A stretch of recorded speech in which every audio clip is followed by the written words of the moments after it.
Before we start, hit that subscribe button so you never miss quick Google Sheets tips like this. Today, I'll show you how to filter data by date in Google Sheets so you can focus on exactly the information you need.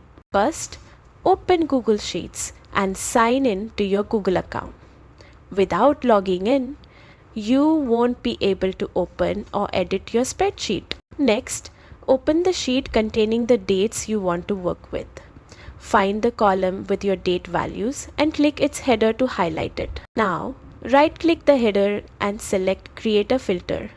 You'll see a small funnel icon appear. This is your filter control. Click the funnel icon, then choose Filter by Condition. From the drop-down, select Date is Before.